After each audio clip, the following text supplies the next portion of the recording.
Podemos ler? A palavra de Deus nos diz assim, Jeremias capítulo 28.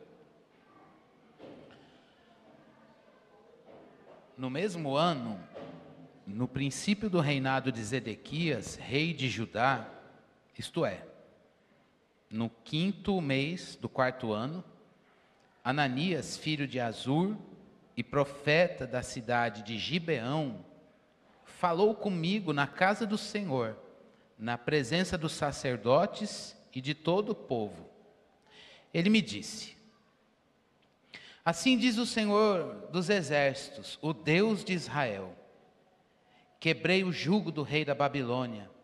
Dentro de 2 anos, eu trarei de volta a este lugar todos os utensílios da casa do Senhor, que Nabucodonosor, rei da Babilônia, tirou daqui e levou para a Babilônia.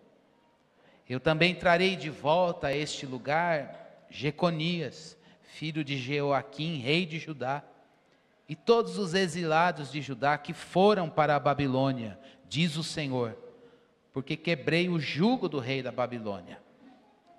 Então o profeta Jeremias respondeu ao profeta Ananias, na presença dos sacerdotes e de todo o povo que estava na casa do Senhor. Jeremias disse: amém, que assim faça o Senhor, que o Senhor confirme as palavras que você profetizou, e traga de volta a este lugar os utensílios da casa do Senhor e todos os exilados que estão na Babilônia. Mas ouça bem esta palavra que eu falo a você e a todo o povo. Os profetas que houve antes de mim e antes de você, desde a antiguidade, profetizaram guerra, calamidade e peste contra muitas terras e grandes reinos. O profeta que profetizar paz será conhecido como profeta enviado pelo Senhor apenas quando a sua palavra se cumprir. Então o profeta Ananias tirou a canga que estava no pescoço do profeta Jeremias e a quebrou. Depois falou na presença de todo o povo: assim diz o Senhor, deste modo, dentro de 2 anos, quebrarei o jugo que Nabucodonosor, rei da Babilônia, pôs sobre o pescoço de todas as nações. Diante disso, Jeremias, o profeta, foi embora, seguindo o seu caminho. Mas depois que Ananias, o profeta, quebrou a canga que estava no pescoço do profeta Jeremias, veio a palavra do Senhor a Jeremias dizendo: vai e fale com Ananias dizendo: assim diz o Senhor, você quebrou uma canga de madeira, mas ela será substituída por uma canga de ferro. Porque assim diz o Senhor Deus, o Senhor dos exércitos, o Deus de Israel: porei um jugo de ferro sobre o pescoço de todas as nações para servirem Nabucodonosor, rei da Babilônia, e elas o servirão. Até os animais selvagens eu os entreguei a ele. Então o profeta Jeremias disse ao profeta Ananias: escute bem, Ananias, o Senhor não o enviou, mas você fez com que este povo confiasse em mentiras. Por isso assim diz o Senhor: eis que eu o expulsarei da face da terra. Você morrerá ainda este ano, porque pregou rebeldia contra o Senhor. E o profeta Ananias morreu naquele mesmo ano, no 7º mês. Vamos orar? É com gratidão que nós nos dirigimos a Ti mais uma vez, pela leitura da Tua palavra, Deus. Que tesouro que temos em mãos, e que os nossos olhos e ouvidos podem receber. Obrigado, Senhor, por essa riqueza de revelação bíblica que temos. Mas, ainda na Tua presença, nós reconhecemos que a maior inteligência humana não tem capacidade, ela é insuficiente para compreender os Teus mistérios. Tua palavra, Senhor, ela é entendida àquele que tem humildade no coração. Por isso nós oramos por nós. O Senhor revelou as coisas, ó Deus, aos simples. O Senhor revelou os Teus mistérios aos simples de coração. Deus, nós não possuímos esse coração longe do Cordeiro de Deus, manso e humilde de coração. Jesus Cristo. É por isso que nos dirigimos a Ti, dependentes da Tua graça. Ó Deus, mais do que um raciocínio inquiridor, nós pedimos um coração humilde para receber a palavra. Um coração humilde para crer na palavra. Um coração, ó Deus, aberto para receber a Tua voz.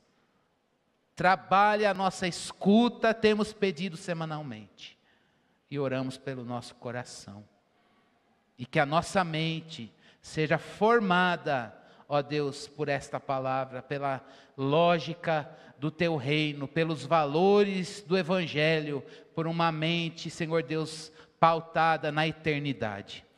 Fala conosco, nós Teus servos Te ouvimos, em nome de Jesus oramos, amém. Amém. Meus irmãos, nesta manhã a gente tem diante de nós um texto que vem numa sequência de textos no livro de Jeremias, em que Jeremias ele está condenando, ele está desafiando falsas crenças. A gente não leu aqui, mas no capítulo 26, Jeremias ele vai lá e diz, gente, vocês estão crendo errado. Vocês estão com uma crença errada. A primeira crença errada está lá no capítulo 26, que a gente não vai ler aqui.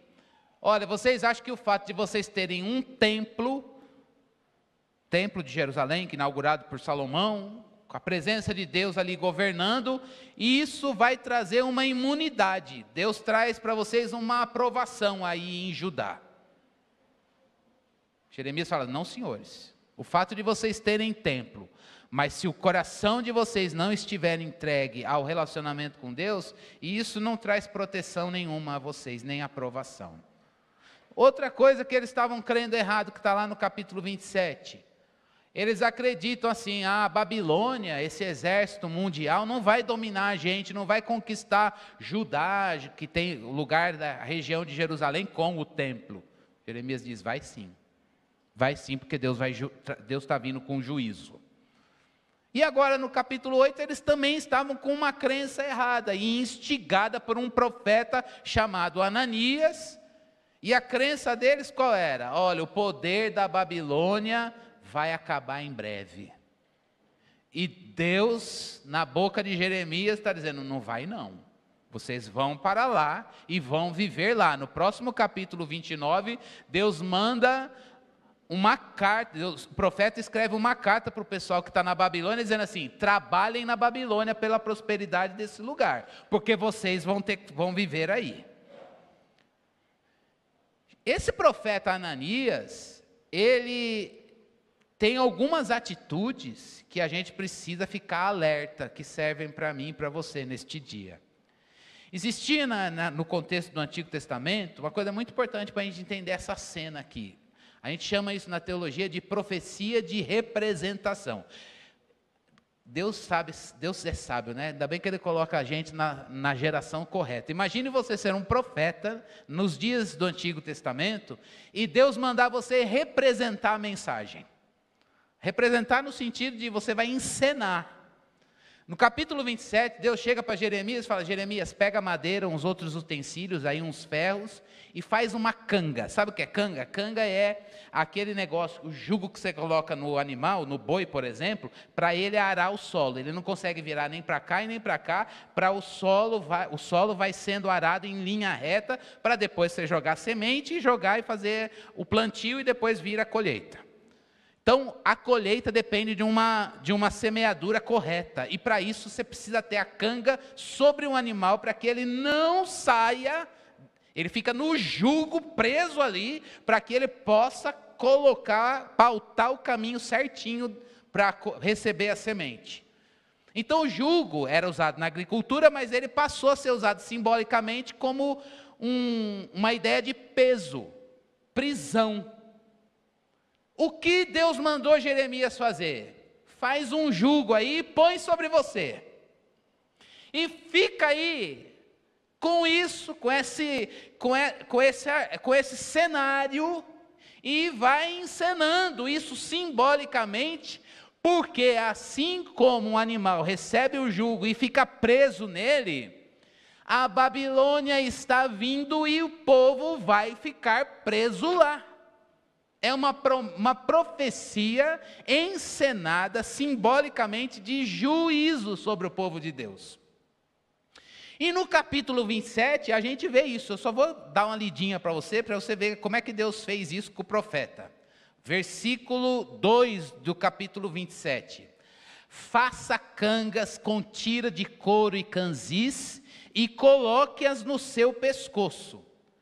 Por meio dos mensageiros que vieram a Jerusalém para se encontrar com Zedequias, rei de Judá, envie essas cangas ao rei de Edom, ao rei de Moabe, ao rei dos filhos de Amon, ao rei de Tiro e ao rei de Sidom. Ordene-lhes que digam aos seus senhores, assim diz o Senhor dos Exércitos, o Deus de Israel. E aí vai. Deus manda ele vestir e manda ele enviar. É essa a palavra, a Babilônia vai dominar Israel e todas essas nações aí. Nessa profecia de representação, Deus está falando com ações simbólicas para o seu povo, para reforçar o conteúdo da mensagem. Vocês vão ver a mensagem. Lembram de Oséias, que teve que passar aquela situação no próprio contexto familiar dele? Pois é. E aí Jeremias está lá, usando o jugo, e chega um outro profeta da mesma região de Jeremias, na terra de Benjamim.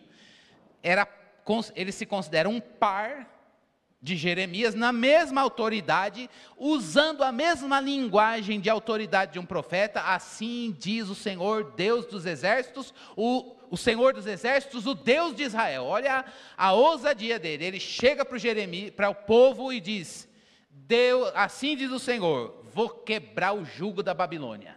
Tinham 2 anos que o povo a primeira leva de prisão do povo de Judá já estava lá na Babilônia. E ele diz: olha, assim diz o Senhor, estou quebrando esse jugo. E vou trazer de volta a galera que foi nessa primeira leva. E vou trazer de volta os utensílios que eles pegaram do templo. Como se não bastasse, o Jeremias fala assim: amém. Que Deus faça isso. Não é porque ele era tonto e não estava julgando. Porque o fato dele ter profetizado, recebido uma palavra de julgamento sobre o povo, não significa que ele estava ali, tomara que caia, com vingança, isso, tomara que vocês morram. Não, se cessou o julgamento, amém. Eu sou intercessor do povo de Deus para sempre. Como se não bastasse a ousadia do Ananias, o que ele faz? Gente, ele usa o nome do Senhor, ele vai lá e usa a linguagem de autoridade que Deus dá aos profetas, e aí ele vai lá e gruda na canga que está em Jeremias e diz assim: eu estou destruindo esse jugo, em nome de Deus, acabou. Essa é a palavra dele. Deus mandou Jeremias fazer a canga, a gente acabou de ler, e distribuir. E esse juízo ainda não foi executado totalmente. Começou, mas não foi executado totalmente. E agora ele chega diante de Jeremias e fala assim: estou quebrando. A gente leu isso nos versículos aqui. E dizendo: acabou o tempo de Deus julgar. Ninguém vai ficar na Babilônia. Não é para florescer lá, não é para trabalhar lá. E sendo que no capítulo 27, versículo 11, Deus diz: olha, todo mundo que ouvir essa palavra de juízo, Deus vai fazer com que seja próspero na sua própria terra. E vai trabalhar para o bem e para o crescimento da sua própria terra. E aí o Ananias, ele diz: não, esse julgamento vai cessar. E quando ele tem essa atitude, ele está dizendo: olha, eu estou negando que Deus está julgando o seu povo. E vocês não precisam pensar que vocês têm que florescer lá na Babilônia. Nesta manhã, à luz desse cenário, Deus quer trazer 2 desafios para o meu coração e para o teu. Como que falsas crenças, na semana passada a gente viu que falsas crenças geram comportamento, ações, ética erradas. E hoje a gente vai ver que falsas crenças geram um serviço a Deus no mundo, onde o Senhor te plantou, errados. E a gente precisa ter isso bem acurado diante dos nossos olhos, todo mundo que está em Cristo está em serviço. Você está em serviço a Deus no mundo, você está em serviço a Deus na família, você está em serviço a Deus na sua profissão, você está em serviço a Deus na sua casa. A Karina trouxe aqui que uma mãe está em serviço quando ela trabalha, quando ela prepara alguma coisa na rotina doméstica, quando ela cuida da questão doméstica junto com o marido no cuidado, educação e formação dos seus filhos.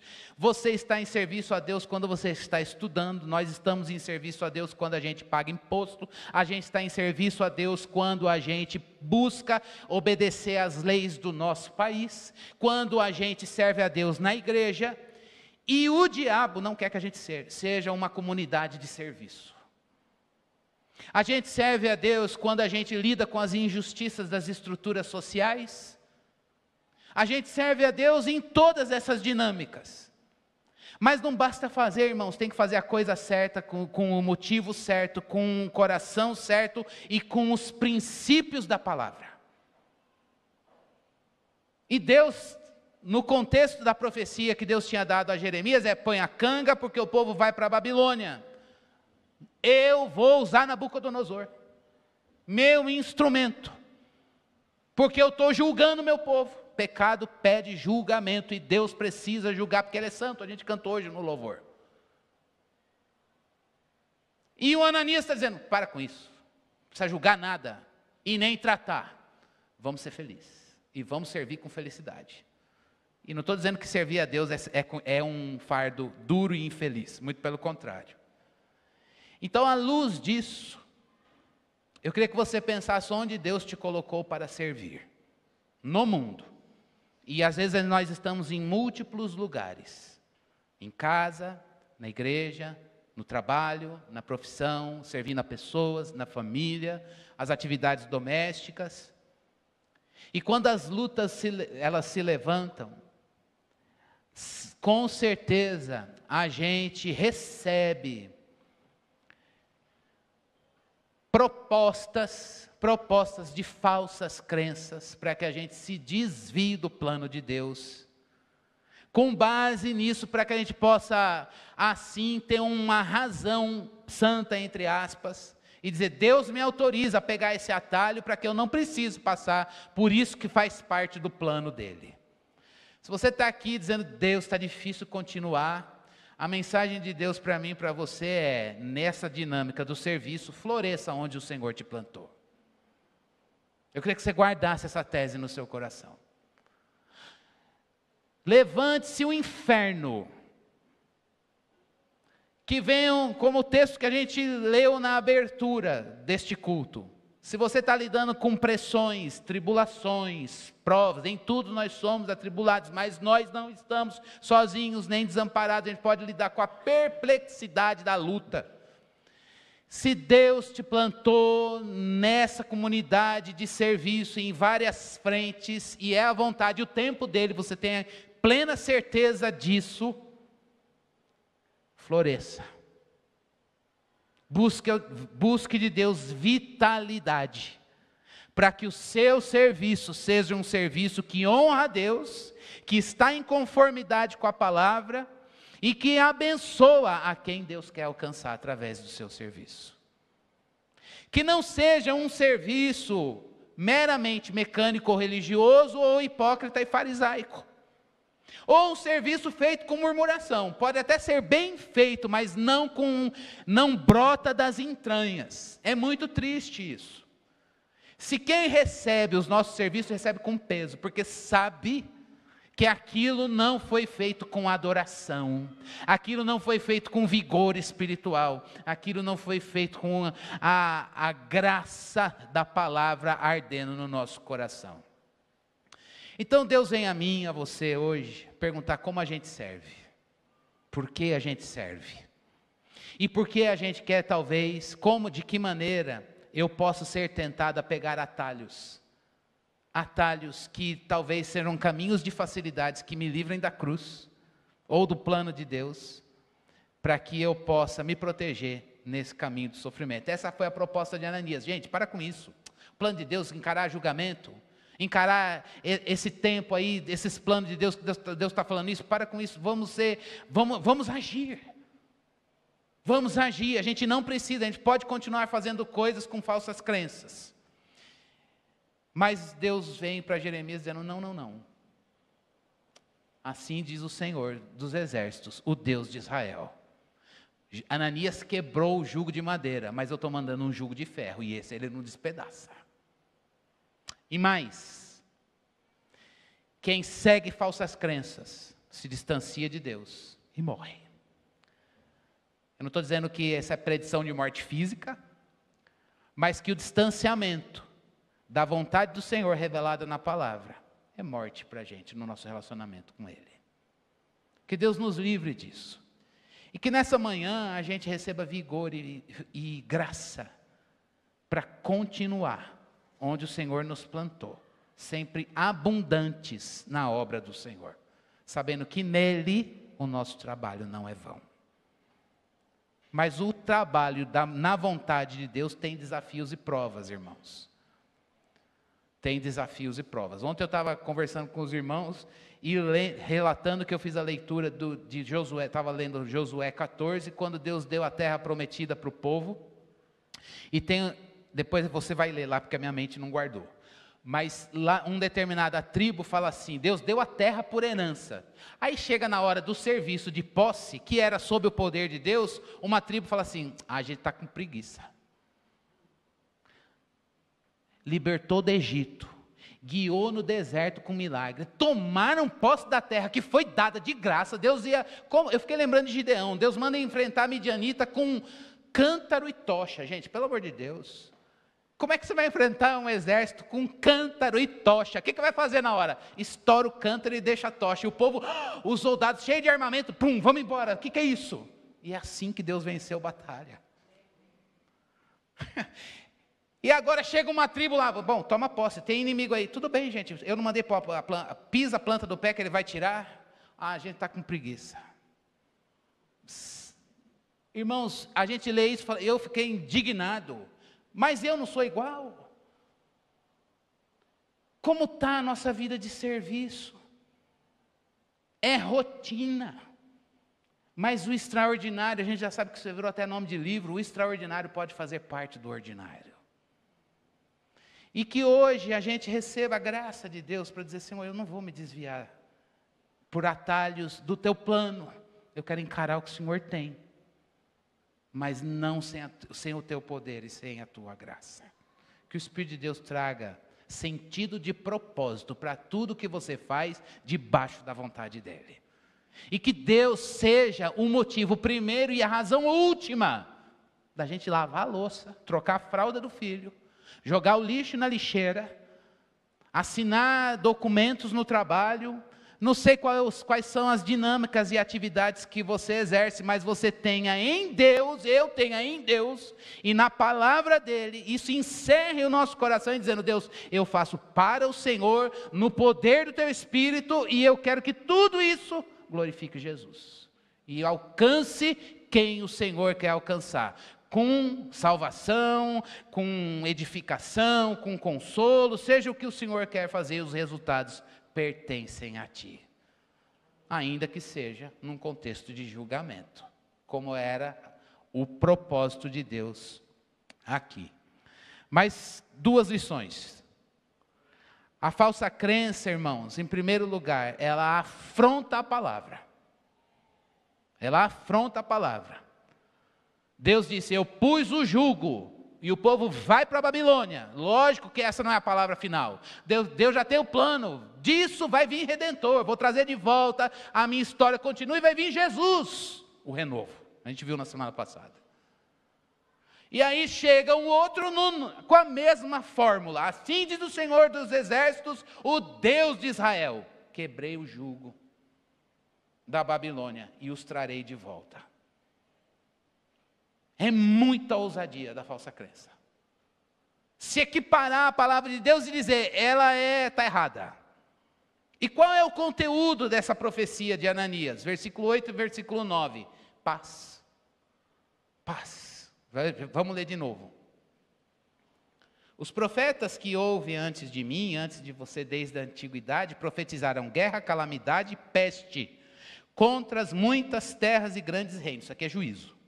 O profeta que profetizar paz será conhecido como profeta enviado pelo Senhor apenas quando a sua palavra se cumprir. E lá estava o Ananias. Gente, tempos de paz, tempos de paz. Paz na Bíblia, irmãos, ela é consequência de reconciliação. Paz na Bíblia é resultado de comunhão restaurada. Por isso que a palavra é shalom. Paz na Bíblia é o pecado foi tratado. O que Paulo escreve para a gente em Romanos 5? Justificados, portanto, nós temos o quê? Paz com Deus. O que é que o que rompeu a paz? Criou um abismo entre nós e ele? Pecado. O que não tinha acontecido com o povo de Judá? O pecado não tinha sido tratado. E Deus está dizendo, vou mandar juízo, não para castigo, vou mandar juízo porque eu sou santo, porque o juízo vai suscitar arrependimento e o povo vai voltar à paz. A paz é consequência de reconciliação que acontece como fruto de um coração arrependido dos seus pecados. E o que o Ananias está propondo? Para com esse negócio de se arrepender de pecado, leva a vida assim e vamos ter paz. Como? Não existe paz sem arrependimento, não existe reconciliação, restauração da comunhão sem arrependimento, consciência do seu próprio pecado. Isso é uma bênção, isso é libertação da gente mesmo. E o que ele está propondo é um caminho de pecado, fica mais no pecado, se inunda na desgraça. E Jeremias diz, olha lá, só vai ter paz quando Deus enviar esse profeta. E esse profeta vai ser tido como alguém de Deus quando a palavra se cumprir, com base em Deuteronômio 18, 22. Essa é a proposta do diabo para mim e para você. Sempre que a gente vê um caminho de facilidades em que a gente não quer, irmãos, a gente sabe que Deus já julgou o nosso pecado lá na cruz de Cristo. Aqui eles estão dando tchau para Jesus de longe.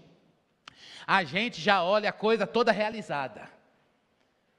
Então, trazendo esse primeiro ponto para nós, a gente sabe que a gente tem paz com Deus, mas há um caminho para a gente vivenciar essa paz de relacionamento e reconciliação. Vá à cruz. É lá que a gente tem que colocar o nosso fardo e o nosso pecado, porque esse pecado foi posto sobre Cristo. O pecado que eu cometi, o pecado que eu posso cometer, o pecado que eu vier a cometer, a gente tem um caminho de julgamento para ele, a cruz de Cristo Jesus. E é lá na cruz de Cristo Jesus que eu encontro essa paz do arrependimento e da reconciliação, seja com Deus e seja com o meu irmão. É um caminho pautado para a gente. É triste quando a gente recebe uma oferta de serviço que faz uma violência contra esse caminho do julgamento em Cristo Jesus lá na cruz. E aí a proposta do diabo é que a gente vá levando as coisas no serviço com o coração sem paz, sem reconciliação, longe da cruz. Jeremias está dizendo, não gente, pecado precisa ir lá para o julgamento. E para nós aqui, que temos a revelação do Antigo e Novo Testamento fechada, corra para a cruz. Mas esse pecado é do outro sobre mim. Joga ele sobre Cristo. Esse pecado me traz culpa e remorso, eu tenho um peso por aquilo que eu fiz, falei, intentei e pensei. Senhor, eu quero me libertar dele. Um novo e vivo caminho, um sacrifício eterno está diante de mim e de você. Vamos correr para a cruz e jogar esse fardo lá. Mas a proposta da falsa crença é, pegue paz sem cruz. É falsa paz, irmãos. Na dinâmica do aconselhamento, a gente sempre aprende, quando está no curso de formação de pastor, que um pastor, o conselheiro, olha eu já dando os bastidores. Mas se um dia a gente conversar, você já sabe, irmão, eu já falei no púlpito. A gente tem que denunciar os caminhos de falsa paz e o caminho da reconciliação. A proposta do Evangelho é: volte para a cruz, porque ali é o nosso lugar de paz. A proposta da falsa crença é: vá para os caminhos de falsa paz, como se você pudesse ser próspero nele. Não dá. Só que a cruz, irmãos, a condenação que está em Cristo Jesus desafia o nosso orgulho e nos desafia na mansidão e humildade do Redentor. Nesta manhã, Deus quer que a gente olhe para o nosso coração, coisa que Ananias não quis fazer e não quis chamar o povo para fazer. Como está o nosso coração para ir à cruz e para receber paz da reconciliação. Reconciliação, irmãos, é reconciliação com Deus e reconciliação com quem Ele quer me reconciliar, em Cristo Jesus. A profecia certa aqui era julgamento, confronto. Deus colocou Ananias como profeta para confrontar o pecado de Zedequias. Ele não fez isso. Confronto de pecado não é vergonha, confronto de pecado é bênção, porque Deus vai dizer: eu quero você perto do meu filho. A gente tem medo de confronto. Talvez a igreja peque muito na forma do confronto. Dura, tirana, sem amor, graça e misericórdia. Mas o confronto, a igreja, irmão, a gente não pode esquecer que todos nós aqui, sabe o que nós somos? Pecadores remidos pela graça de Deus. Isso nos nivela. Todos nós aqui somos pecadores remidos pela graça de Deus. É Cristo que é o nosso ponto de convergência, é Ele que manifesta a glória de Deus na nossa vida. Que bênção! Você não precisa gostar, ninguém precisa gostar de você, você não precisa gostar de ninguém por nada. O nosso ponto de convergência e que traz glória para Deus é a presença de Jesus em você e a presença de Jesus em mim. Por isso hoje, traga uma interrupção nas ofertas de atalhos que te tiram do caminho da cruz no serviço. E que eu e você, a gente possa buscar Deus. Eu quero o caminho da cruz. Eu quero o caminho da cruz, para que eu prove a tua paz. Isso nos leva para a segunda lição.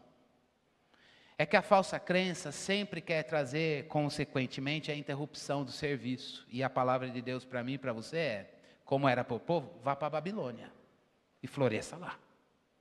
Vá para a Babilônia, trabalhe lá, trabalhe pela prosperidade da Babilônia.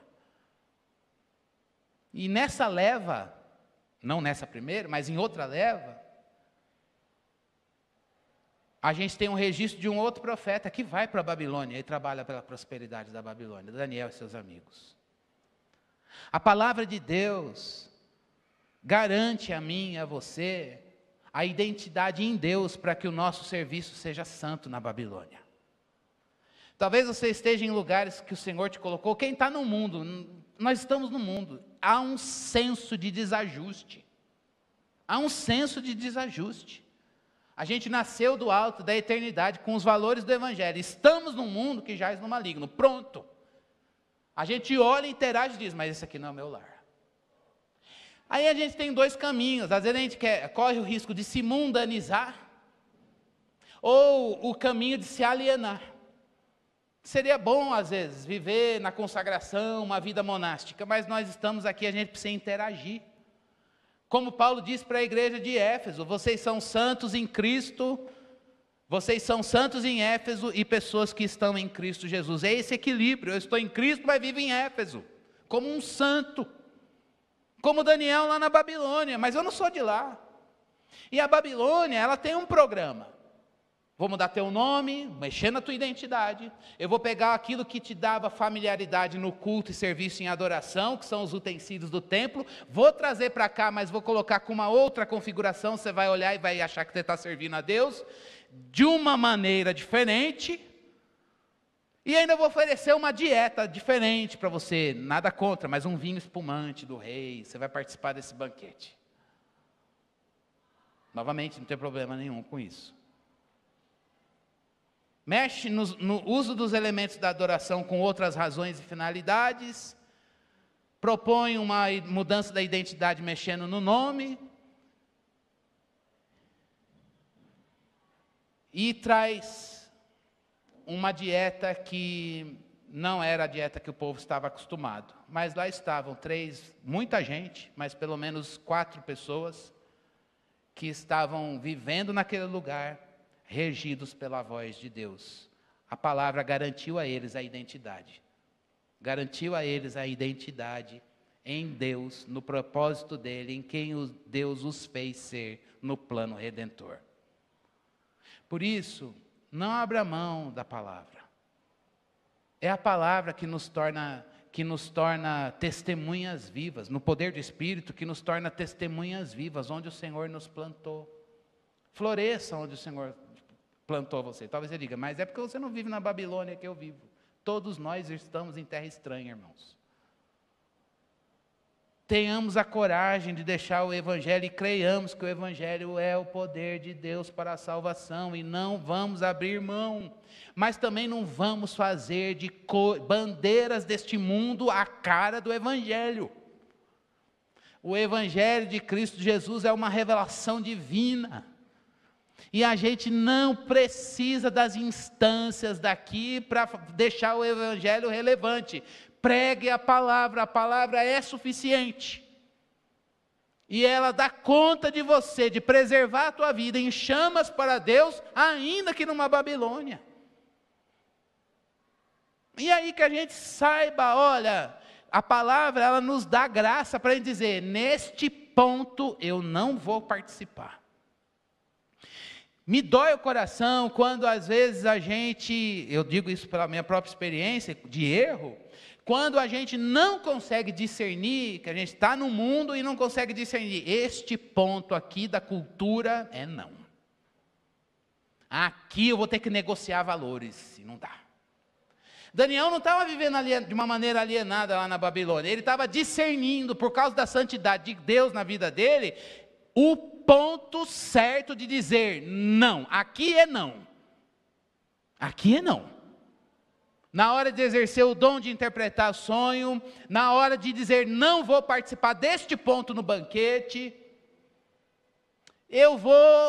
posso ir, mas eu vou orar em direção a Jerusalém. Ele discerniu os pontos em que do que ele tinha que sempre manter e fazer valer a lei e a palavra de Deus, e ao mesmo tempo discernindo aqui não e aqui não.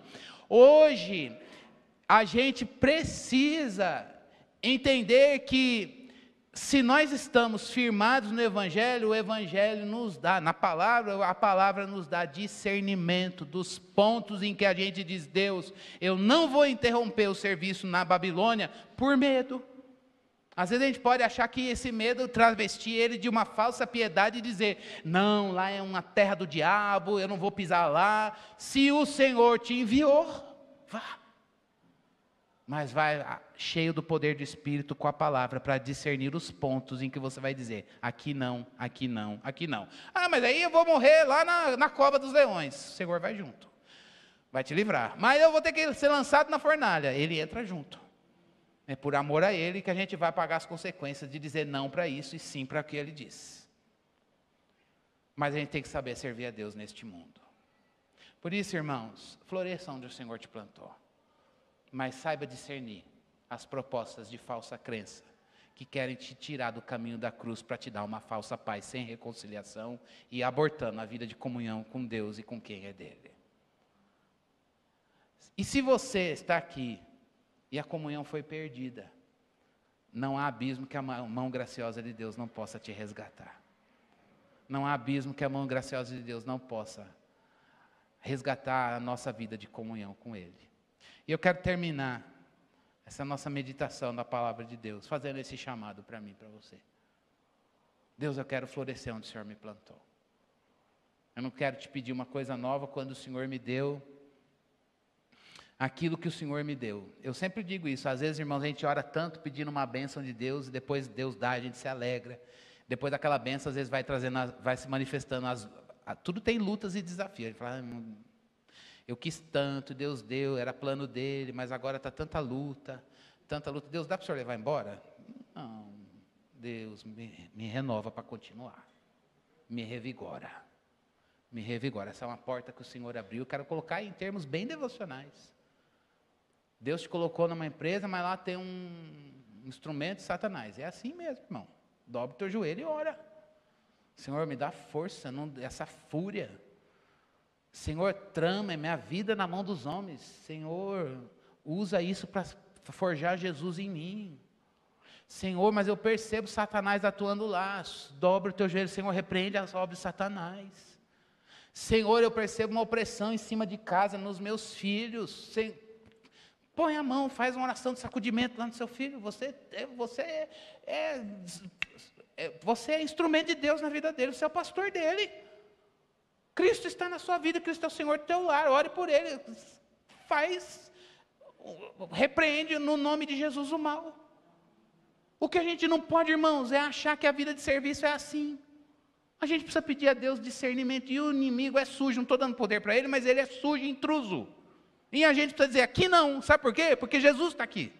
Isso aqui é dele. Eu fui posto aqui por ele, e é nisso que eu me seguro, na vontade de Deus. E eu quero viver a vontade de Deus, ainda que seja na Babilônia. Com as ofertas, idolatria e esse programa anticristo, anti-evangelho, tudo bem. Mas eu quero florescer e ter uma vida de serviço para a prosperidade desse lugar, que glorifica o Senhor. Quero ser um instrumento dele aqui. Que Deus nos dê uma semana de pessoas que servem no poder do Espírito e revigoradas. Revigoradas. Vamos clamar isso? Senhor, me renova para continuar. Me revitaliza para que eu continue. Paulo orou isso pela igreja de Éfeso. Já disse, foi objeto de nossa pregação aqui. Eu peço o poder de Espírito no íntimo, para que Cristo habite no coração de vocês. Então vamos pedir esse poder do Espírito aqui dentro. E formação bíblica para a gente discernir as falsas crenças e dizer, eu não quero um caminho de falsa paz.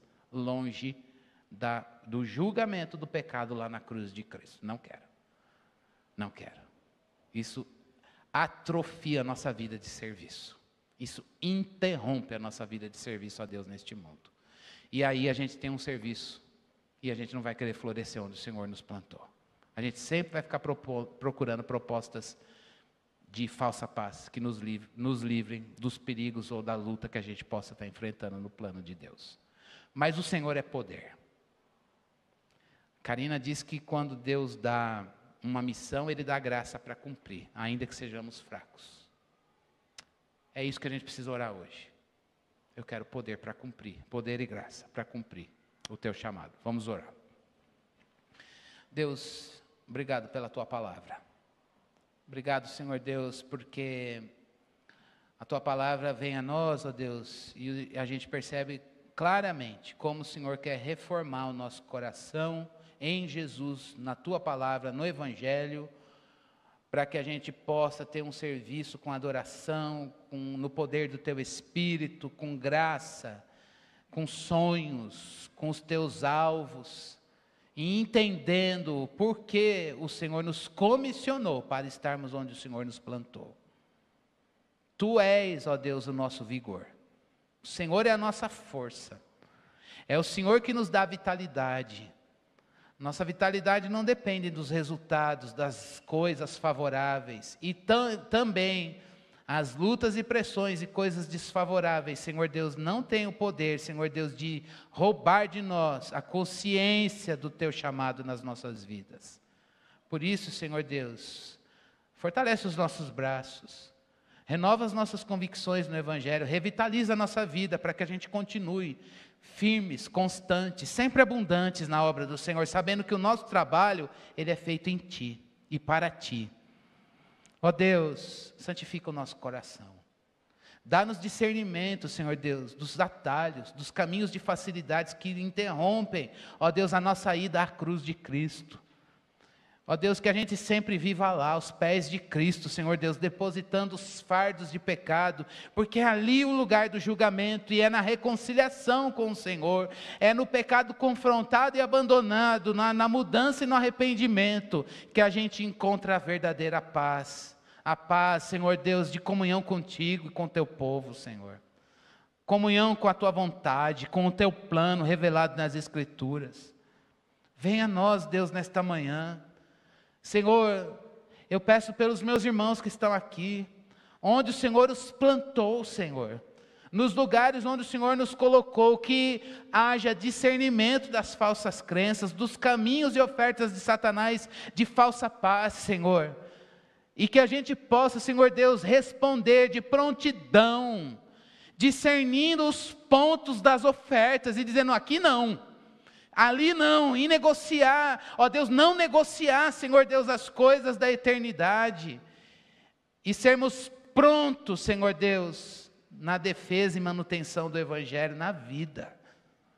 Senhor, dá-nos firmeza de caráter, dá-nos, Senhor Deus, firmeza, ó Deus, nas nossas convicções. Dá-nos, Senhor Deus, levanta aqui, Senhor, um exército, ó Deus, que sabe manejar bem a palavra da verdade, Senhor. E que não negocia, não se embaraça com as coisas desta vida, Senhor. Como o Senhor, Paulo disse para Timóteo: nenhum soldado em serviço se embaraça com as coisas desta vida. Tira os embaraços, Deus, do teu povo, da minha vida, para que possamos nos posicionar no Evangelho de Cristo Jesus. Ó Deus, nos põe de pé, Senhor dos exércitos. Passa a revista nos soldados e nos coloca de pé. Nos coloca de pé neste mundo, Senhor. Instruídos na palavra, revestidos do poder do alto e com o coração rendido ao Evangelho de Cristo Jesus. É no nome dele que oramos. Revitalize e revigora a tua igreja, Senhor. Revitalize e revigora a tua igreja, Senhor. É a nossa oração em nome de Jesus. Amém. Amém.